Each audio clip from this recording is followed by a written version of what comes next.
Tapi lagi-lagi saya sangat berhati-hati sekali, tidak semua media massa saya percaya untuk soal terorisme ini. Karena hampir semua kelompok termasuk media juga banyak penyusup dari intelijen. Oleh karena itu kalau kemudian masyarakat dicekoki dengan media mainstream itu, akhirnya mereka bosan dan jenuh. Karena rata-rata media plat merah ini biasanya mereka dekat dengan kekuasaan. Semua informasinya itu seragam, tidak pernah berbeda antara media satu dan media lain. Masyarakat akhirnya bosen, jenuh, dan kemudian muncullah yang disebut sebagai media alternatif. Saya nge-tweet, apa ini tweetnya? Ya itu yang dikirim oleh Kominfo, dikirim ke Twitter dan dikirim kembali ke saya. Isinya itu hanya berita yang dikeluarkan oleh PBB di Amerika. Yang isinya berita itu apa coba?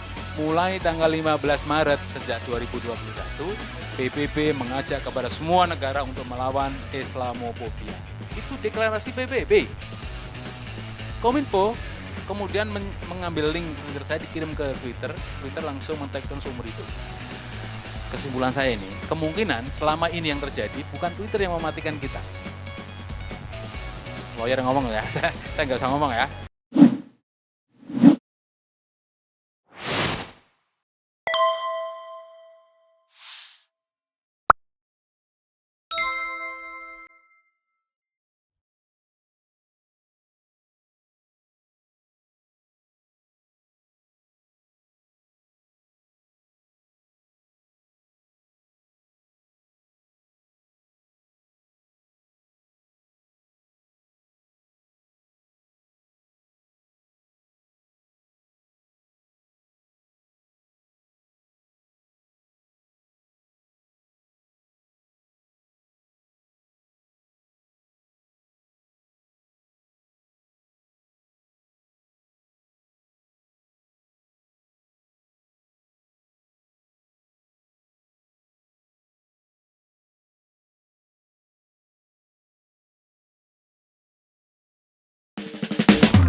Saya berhenti menjadi peneliti tanda petik ya, pengamat terorisme itu tahun 2015 setelah kasus Siono. Karena saat itu Muhammadiyah itu mengeluarkan 6.000 menugaskan 6.000 kokam berhadapan dengan 6.000 brimob di Klaten. Jadi akhirnya diputuskanlah supaya massa itu berpecah. Saya ngisi pengajian di masjid mana ini Jogja itu? Jogokarian, supaya massa separuh dekat Klaten, separuh tetap di pemakaman. Itu waktu yang paling menegangkan bagi saya, dan saya pagi harinya berhenti dulu sementara karena serem gitu. Sekarang ikut masuk lagi nih, serem lagi nih. Nggak ada lagi orang. Oh iya. Sekarang ILC ditutup. Kemudian Pak Karni membuka ILC di YouTube. Temanya buahnya terorisme sementara agak berkurang intensitasnya. Mungkin sudah pada tobat ini para sutradaranya ini ya. Sedikit sekali. Tetapi memang betul tadi catatan hampir saya dengar dari semua yang senior-senior, hampir semua peristiwa terorisme itu janggal. Janggal. Bahkan wartawan Tempo itu pernah bertemu dengan saya ketika kasus di Jogja, pokoknya ada kasus terorisme lah. Tapi di Jakarta kedengarannya penangkapan terorisme dalam kondisi meninggal gitu. Lalu wartawan Tempo itu langsung saya sebut nama medianya ya, menelpon saya. Ustadz, manggil saya Ustadz, saya bukan Ustadz ya. Ustadz, ini saya dapat foto. Foto yang dikatakan meninggal itu masih dalam keadaan terborgol di belakang. Jadi udah bawa di borgol di belakang itu foto, dan saya minta fotonya yang betul, itu foto original. Saya coba cek di kantor saya di Menteng, betul itu original, fotonya tidak rekayasa kalau Tempo itu. Tapi lagi-lagi saya sangat berhati-hati sekali, tidak semua media massa saya percaya untuk soal terorisme ini. Karena hampir semua kelompok termasuk media juga banyak penyusup dari intelijen. Jadi tidak mudah saya percaya. Di Jogja itu ada namanya Sham Organizer. Itu kelompok untuk menghadirkan ustadz-ustadz dari Jakarta, rutin itu. Saya selalu, mungkin nggak terbayang ya, saya selalu bertanya berapa honornya. Kenapa? Saya berpikir kalau saya tidak tanya honor, saya dikira adalah kelompok dari itu, karena saya nggak kenal. Tiba-tiba saya ditelepon kami dari Syam Organizer ingin mengundang Anda ke Jogja, kemana, di berbagai kota. Saya harus ada honor. Kenapa? Itu bukti bahwa saya bukan bagian dari mereka. Benar, sekarang kelompok itu dibabat habis itu. Sampai kantor-kantornya orangnya ada di dalam penjara sekarang. Dan bukan hanya itu, banyak sekali undangan itu bohong-bohongan juga. Saking banyak saya diundang ke Bali misalkan, saya beli tiket dulu, sampai di sana nggak ada acaranya. Sering gitu. Dan ternyata bukan hanya saya, tapi pengamat di media TV itu nggak banyak. Maksudnya pengamat yang istilahnya terorisme itu nggak banyak. Karena satu persatu masuk angin, disekolahkan, dikuliahkan, kasih beasiswa, dia menjadi pengamat plat kuning, plat merah, seperti itu. Tahun 2000 saya keluar dari sebuah media besar nasional, pimpinan mantan seorang menteri, dia pemilik podcast domain yang sangat terkenal, DI Ways. Jadi dulu adik kelas saya datang ke Jakarta, datang ke kantor saya. Kebetulan saya sekantor dengan Ketua Umum PP Muhammadiyah periode lampau ya. Datang dia, apa coba? Minta pekerjaan. Dia bilang supaya saya tuh dipecat dari kantor kita karena membuat berita palsu, gitu kan. Nanti jadi Google ada itu. Ke Jakarta nyari pekerjaan. Saya belum sempat memberi pekerjaan dia. Dia tiba-tiba sudah tahu-tahu sudah sekolah S2 di UI jurusan intelijen strategi. Udah di situ. Tahu-tahu sudah menjadi dosen atau pengajar di sebuah badan intelijen sebuah matra. Hebat sekali orang ini. Pada awalnya dia kritis sekali ya, tapi kemudian ternyata sekarang sudah menjadi pengajar di plat kuning. Plat merah, plat kuning ya, saya lupa namanya. Tuh. Kuning. Plat kuning di bawah kendali plat merah. Baik, saya langsung aja karena panjang cerita terorisme itu. Saya kalau berbicara itu nggak habis-habis soal terorisme itu. Apalagi sama Pak Busro ya, itu sampai betah kalau ngobrol soal itu. Media massa itu awalnya dulu cuma satu saja klasternya, media mainstream namanya. Jadi media nasional itu yang dia itu memiliki aturan ikut Dewan Pers, mereka memiliki aturan ikut negara, wartawannya dengan gaji tertentu, dengan aturan yang sudah diatur oleh pemerintah, itu namanya media mainstream. Hanya satu itu dulu, nggak ada. Tahun-tahun 70, 80 masih media mainstream, maka TV cuma satu, TVRI. Mereka menjadi kaki tangan tanda petik ya, pemerintah, nggak ada TV lain. Itu mainstream. Koran juga begitu, ada Kompas, ada Jawa Pos, dan lain-lain, itu mainstream. Karena mereka mengikuti aturan Dewan Pers. Oleh karena itu kalau kemudian masyarakat dicekoki dengan media mainstream itu, akhirnya mereka bosan dan jenuh. Karena rata-rata media plat merah ini, biasanya mereka dekat dengan kekuasaan. Semua informasinya itu seragam, tidak pernah berbeda antara media satu dan media lain. Masyarakat akhirnya bosan, jenuh, dan kemudian muncullah yang disebut sebagai media alternatif. Media alternatif ini adalah sebagai penyeimbang. Jadi kalau kemarin ada kasus apa itu pembuang jin, siapa itu lupa saya. Itu bagian dari media alternatif. Namanya podcast, ada lagi namanya BBM, ada lagi namanya Twitter, Instagram, dan seterusnya. Sekarang TikTok yang lagi naik daun paling tinggi sekarang TikTok. Saya bermain Twitter sejak 2009, tapi dulu masih ada Friendster sebelumnya. Saya pertama kali main, pokoknya sejak awal mereka ada saya main. Tapi pada tanggal 17 Agustus, ketika upacara 17 Agustus saya di Bintaro, tiba-tiba saya dapat surat dari Twitter. Twitter itu mengatakan kepada saya mendapatkan surat dari Kominfo. Saya pikir biasa aja itu kan. Tiba-tiba tanggal 30 Agustus, jadi berapa, di 17 ke 30 Agustus. Saya di take down Twitter itu. Ini akun yang ke-12. Jadi akun saya beberapa kali take down, ini yang ke-12. Saya capek saya bikin akun Twitter itu. Setiap mau 200 follower, lalu take down. Tapi yang terakhir ini sangat tragis dan bagi saya ini pengalaman terbaru yang orang lain nggak bakal dapat pengalaman ini. Jadi akun Twitter saya, oleh Twitter itu dimatikan secara permanen. Permanen bagaimana? Saya divonis oleh Twitter, nggak bisa membuat seumur hidup. Dan itu ada suratnya. Saya coba saat itu, karena itu resmi suratnya kan. Saya kan banding. Ketika di take down saya banding yang ke-12 ini. Ada surat balasan bahwa Anda nggak bisa lagi membuat akun Twitter seumur hidup. Saya nggak percaya awalnya, orang kafir yang masa dipercaya gitu kan. Saya coba nih, nggak bisa. Baru membuat 1 detik, namanya bukan Tova, mati nggak bisa dipakai. Saya coba lagi, nggak bisa lagi. Oh benar, kuncinya ada di KTP. Tetapi kunci yang paling penting dari KTP adalah apa isi surat Kominfo itu. Jadi surat Kominfo itu saya minta kepada Twitter. Lalu Twitter ngirim, ini suratnya, kirim link.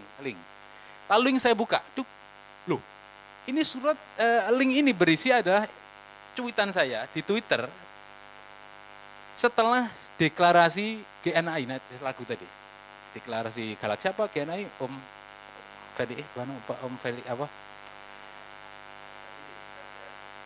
Refli Harun, dulu itu Galaksi, tapi saya bilang kok kayak nama perumahan gitu loh. Galaksi utama, ada Galaksi Residen gitu kan. Akhirnya dengan sangat-sangat tipu muslihat jadilah GNI. Nah, setelah GNI itu berdiri dideklarasikan, saya nge-tweet. Apa isi tweetnya? Ya itu yang dikirim oleh Kominfo. Dikirim ke Twitter dan dikirim kembali ke saya. Isinya itu hanya berita yang dikeluarkan oleh PBB di Amerika. Yang isinya berita itu apa coba? Mulai tanggal 15 Maret sejak 2021, PBB mengajak kepada semua negara untuk melawan Islamophobia. Itu deklarasi PBB. Kominfo kemudian mengambil link Twitter saya, dikirim ke Twitter, Twitter langsung men-take down seumur hidup. Kesimpulan saya ini, kemungkinan selama ini yang terjadi bukan Twitter yang mematikan kita. Lawyer ngomong ya, saya nggak usah ngomong ya. Nah, seperti itu. Oke. Nah, jadi pilar yang ada di, pilar untuk, apa ya, sebelum saya ngomong media dan terorisme, kita itu ada semacam pilar-pilar pendukung, tapi juga bisa disalahgunakan untuk menghadang istilahnya pendegradasian terhadap karakter-karakter Islam, termasuk Muslim, ulama, dan aktivis, termasuk lawyer.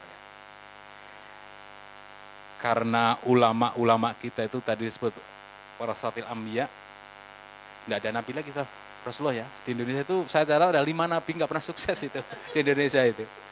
Maka nggak sukses itu. Atau kalau nabi Indonesia ada 5 nabi sampai tahun ini itu 5, ada 5 dan semuanya gagal. Mulai Lia Eden, mulai Gus Jari, mulai Cecep Solehudin, mulai Ahmad Musadik sampai Samudra siapa itu. Ada 5 dan semuanya gagal total, nggak bisa dapat nabi apalagi Rasul. Gagal total. Nah, dalam sebuah buku Lodrot itu, kalau nggak salah Dunia Baru Islam, buku lama sekali, terus itu sangat populer ketika saya masih S1 ya, saya S1 di Surabaya, di keluarga kami, ini memang fenomena yang saya agak-agak berlawanan ya, karena kami masih keturunan Solo, maka ada jurusan wajib S1 harus sastra Jawa. Jadi saya kuliah di jurusan itu, lalu sempat ke berbagai negara lah untuk meneliti ya, karena semua literatur kita ada di negara tersebut. Nah, saya dapat buku yang satu itu, Lodrot, tulisan apa tuh, Lupaan Lodrot kalau nggak salah, namanya Dunia Baru Islam kalau bahasa Indonesianya itu. Di situ ada satu kalimat yang sangat penting, selama orang Muslim masih berangkat haji ke Mekah, maka berarti mereka umat Islam jadi musuh kita. Intinya begitu. Nah, kemudian itu saya baca tebal sekali bukunya itu, bahasa Belanda kalau nggak salah itu. Nah itu kemudian ada dielaborasi.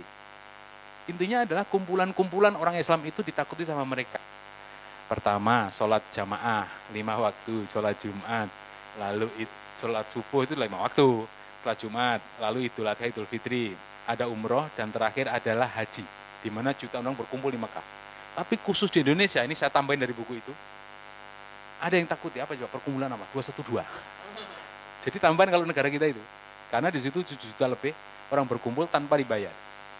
Dan penyaing-penyaingnya itu juga gagal untuk menyaingi 212. Saya termasuk salah satu yang ditangkap Polda Metro gara-gara dianggap membobol dokumen harta geraha. Yang melaporkan nggak main-main.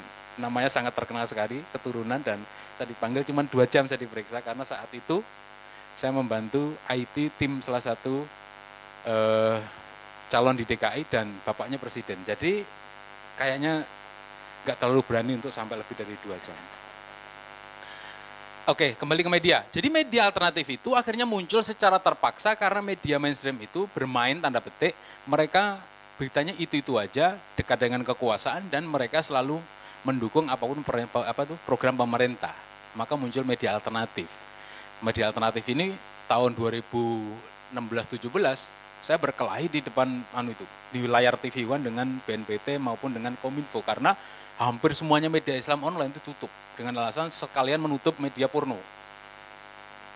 kompensasinya. Jadi semua ditutup, hampir semuanya. Termasuk miliknya siapa itu? Ar-Rahmah itu.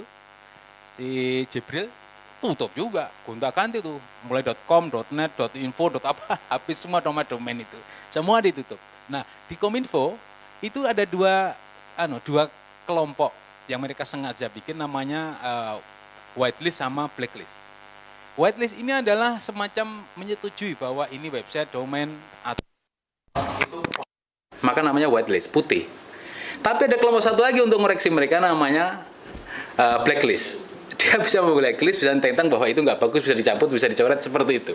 Saya tahu hampir 1 tahun ikut di dalamnya itu dan cuma ingin tahu saja, ternyata seperti itu pekerjaan pemerintah kita waktu itu ya. Nah, maka di media itu ada istilah apa coba? Cacing menjadi naga, naga menjadi cacing. Ini menjawab pertanyaan tadi, kenapa kok berita-berita Ustadz Farid kok nggak menggema, sedangkan berita Sambo menggema. Lalu beberapa peristiwa korupsi nggak menggema. Tapi kalau berita esek-esek yang dilakukan oleh oknum muslim menggema. Maka di situ ada istilah jargon namanya cacing jadi naga, naga dari cacing. Kalau peristiwanya kecil namanya peristiwa cacing, mau dijadikan naga atau tidak? Dengan tujuan apa? Menutupi yang lain nanti. Jadi berita kecil jadi gede. Ini siapa kalau dijadikan naga? Yaitu kalau peristiwa ini merugikan kelompok muslim, kepentingan kelompok circle muslim, maka ini akan dijadikan naga. Sebaliknya, kalau ada peristiwa, meskipun besar, kalau itu merugikan Islam, menguntungkan Islam, kelompok circle dikecilkan jadi cacing. Jadi ada cacing jadi naga, naga dari cacing. Sayangnya memang kita kalah di situ. Pemilik media itu rata-rata bukan dari circle kita. Nah, kita punya media, ada namanya media Islam itu kan nggak ngikut, media alternatif nggak ngikut aturan Dewan Pers ya. Jadi gajinya itu ya Bismillah saja.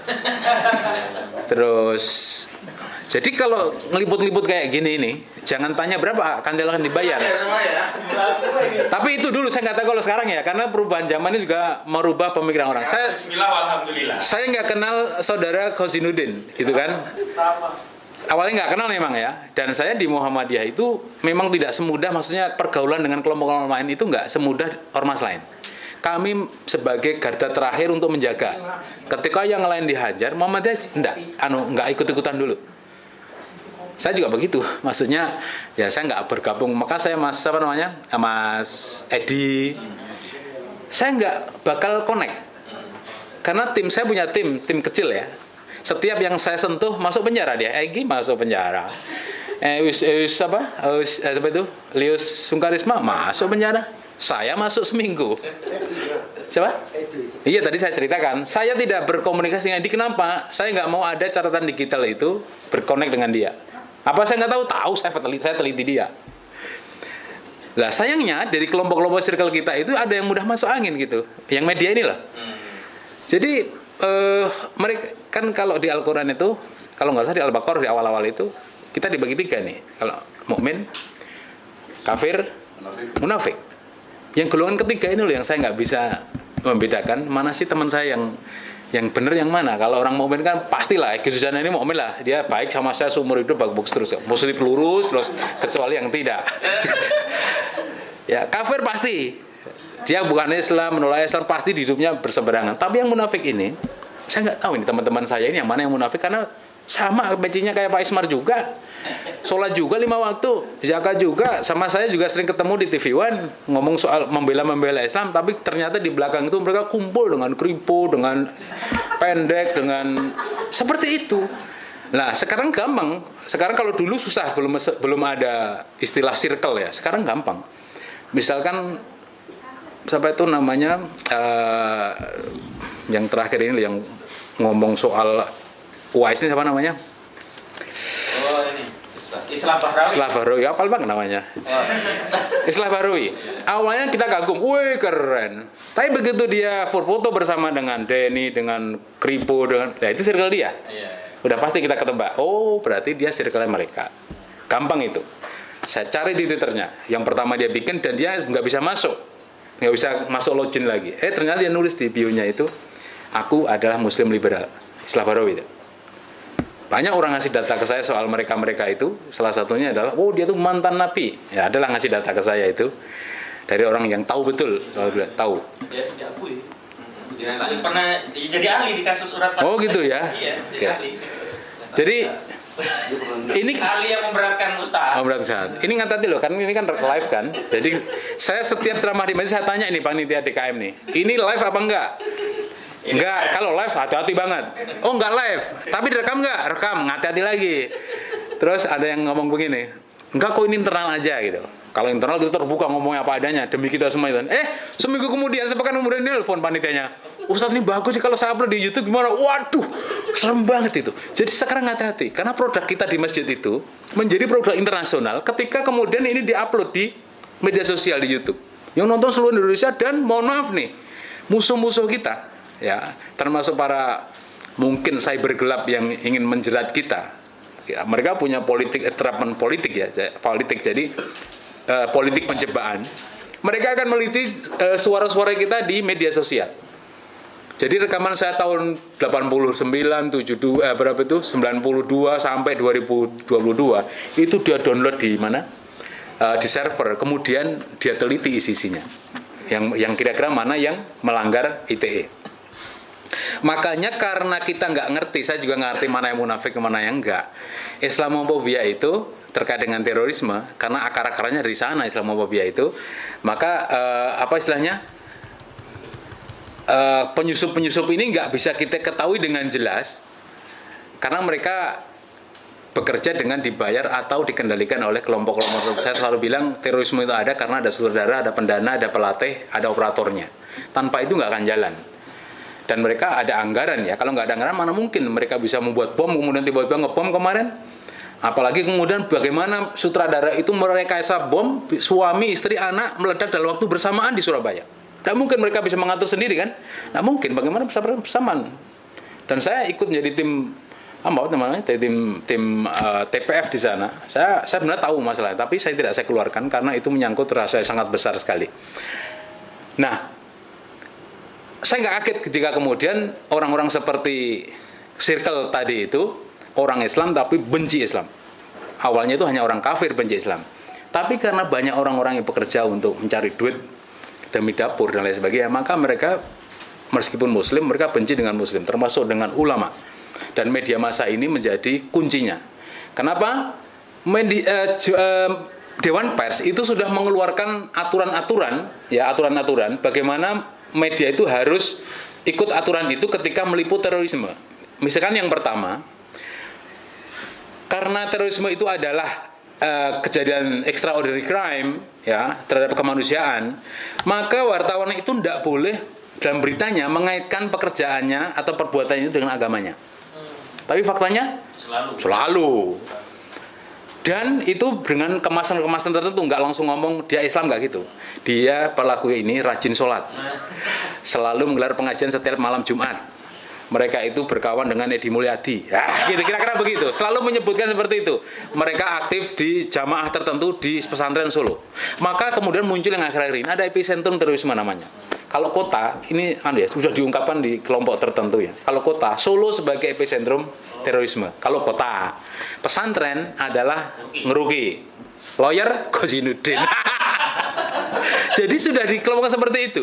Bangga sekali ya. Maka lawyer itu termasuk salah satu pilar. Selain juga media, penegak hukum itu sendiri, media massa, kemudian juga tentang ekonomi. Kenapa ekonomi? Semua terduga terorisme yang sudah keluar dari penjara, itu ditutup semua kesempatan pekerjanya. Ada salah seorang mantan terorisme, nelpon saya dari Medan. Saya melamar menjadi karyawan ayam penyet. Sepekan kemudian si pemilik ayam penyet datangi oleh oknum. Dulu teroris sudah keluar, dipecat dia. Padahal cuman ada lagi kasus terorisme, istrinya nih ngomong saya. Nggak ada yang tahu untuk media bahwa suami saya dipaksa untuk dikuburkan malam itu di sebuah tempat lah. Nggak dikasih uang. Kalau dulu Siono kan dikasih ya 100 juta kalau nggak salah. Ini nggak dikasih tapi diatur mulai dari Jakarta sampai di Jawa Timur. Itu diatur supaya nggak ada media tahu dikuburin dan istrinya itu diapa lah, pokoknya sudah nggak hidup lagi lah, sudah mati, kuburin aja. Media nggak ada yang tahu. Lah media massa sampai sekarang untuk kasus siapa namanya ini, ya Ustadz UFO, Pak Okbah dan kawan-kawan bertiga itu, mereka nggak punya lagi etika. Menulis apa coba dari awal? Ya teroris. Nggak ada kata terduga. Padahal di Dewan Pers yang kedua aturannya adalah kalau menulis berita itu tidak boleh dengan langsung, harus dengan permulaan terduga, terperiksa misalkan, tersangka. Jadi nggak boleh teroris. Tapi media itu nggak malu-malu menyatakan bahwa Fuad Okbah itu adalah teroris. Padahal belum sampai sidang. Yang berbahaya itu adalah trial by the press memang. Jadi bukan hukuman proses pengadilan di kantor pengadilan, tapi hukuman media massa terhadap mereka yang belum pernah dihukum. Jadi setelah ditangkap, media itu memberitakan dia terus-menerus setiap hari 24 jam tentang pribadi yang bersangkutan. Apakah ada koruptor yang dikulik-kulik sampai anak cucunya sampai istrinya? Ada kalau pelakunya muslim, tokoh besar. Maka ada tokoh partai Islam tertentu yang terkenal di media massa itu dendam dengan KPK itu sampai seumur hidup karena ya partainya, tokohnya ditangkap hanya alasan hewan kaki 4 itu sampai istri sampai anak sampai dunia. Tapi bukan kambing ya Mas, kaki 4. Lebih besar ya? Lebih besar. Nah, seperti itu. Jadi ini memang kasus terorisme itu hanya bagian kecil sebenarnya dari siasat-siasat mereka, kelompok-kelompok yang hantu ini untuk mendegradasi karakter muslim. Dan salah satu yang pilar terbesar itu adalah media massa. Karena dengan media massa mereka bisa menghantam semua kelompok muslim manapun yang mereka inginkan. Apalagi pengamat-pengamat sekarang itu sudah hampir semuanya plat merah semuanya. Hasil didikan mereka, hasil pelatihan mereka. Kemudian televisi nggak berani ngundang selain itu. Karena kalau misalkan ya yang diundang A, mereka nggak mau datang kalau A itu datang karena A itu lebih pintar misalkan.